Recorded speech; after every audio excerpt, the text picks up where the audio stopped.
क्या होना चाहिए। सोइंग हमने कर दिया, इरिगेशन हो गया, पहली हमारी एक्सपेक्टेशन क्या है कि जर्मिनेशन अच्छा हो, बराबर है। जर्मिनेशन होने के लिए कितना टेम्परेचर चाहिए, 27 से लेकर 33 डिग्री सेंटीग्रेड का टेम्परेचर चाहिए, या उससे कम में भी थोड़ा सा लेट जर्मिनेशन हो सकता है, यह है ना।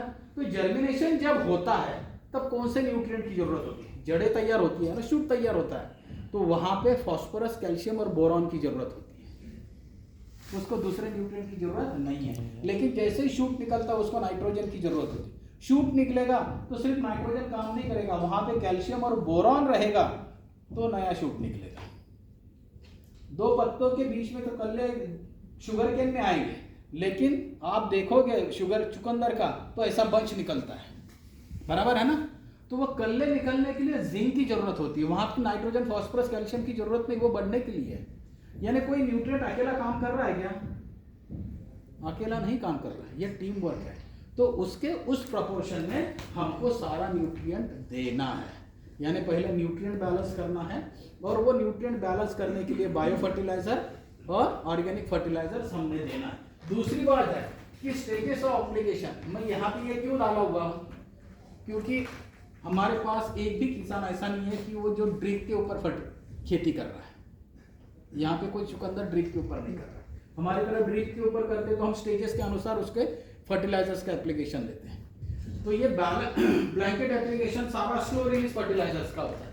तो हम क्या करते हैं, 50% नाइट्रोजन और फुल फास्फोरस और फुल पोटाश सोइंग के वक्त दे देते हैं।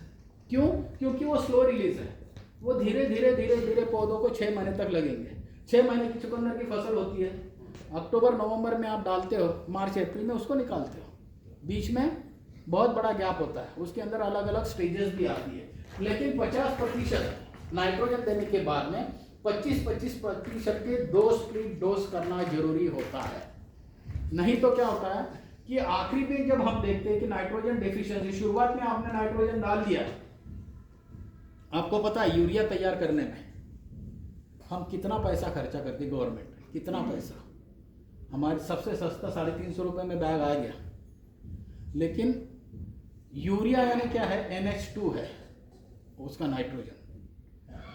NH2 का मतलब क्या होता है, हवा में का नाइट्रोजन और हवा में का हाइड्रोजन दोनों को एक साथ लाना है ना। ग्रैनुल 2 गैसेस है, गैसेस में हमको क्या लाना है, उसको प्रिंट करवाना है, तब जाके वो NH2 बनेगा, और 15 दिन के बाद वो निकल जाए।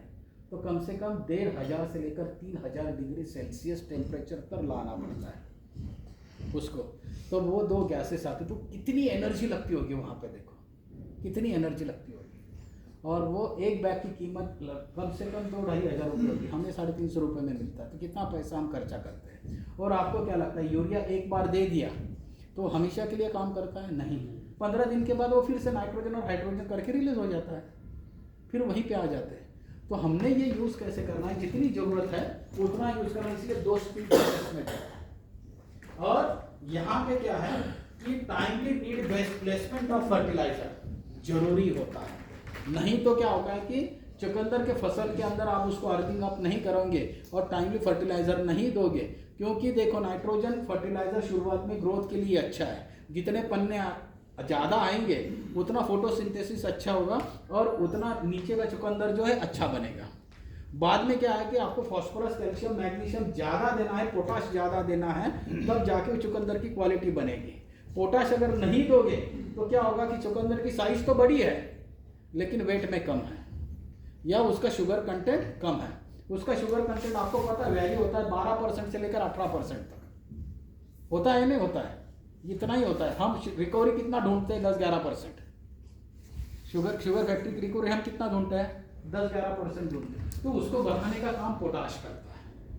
पोटाश के सिवा दूसरा कोई चारा वहाँ पे नहीं है, और वो कीपिंग क्वालिटी देता है। कीपिंग क्वालिटी और शेल्फ लाइफ चुकंदर में जरूरी क्यों है, क्योंकि चुकंदर की खेती जहाँ पे करते हैं, जैसे ही उसको हार्वेस्ट करते हैं 48 घंटे में उसका प्रोसेसिंग करना जरूरी होता है, नहीं तो वो खराब हो जाता है।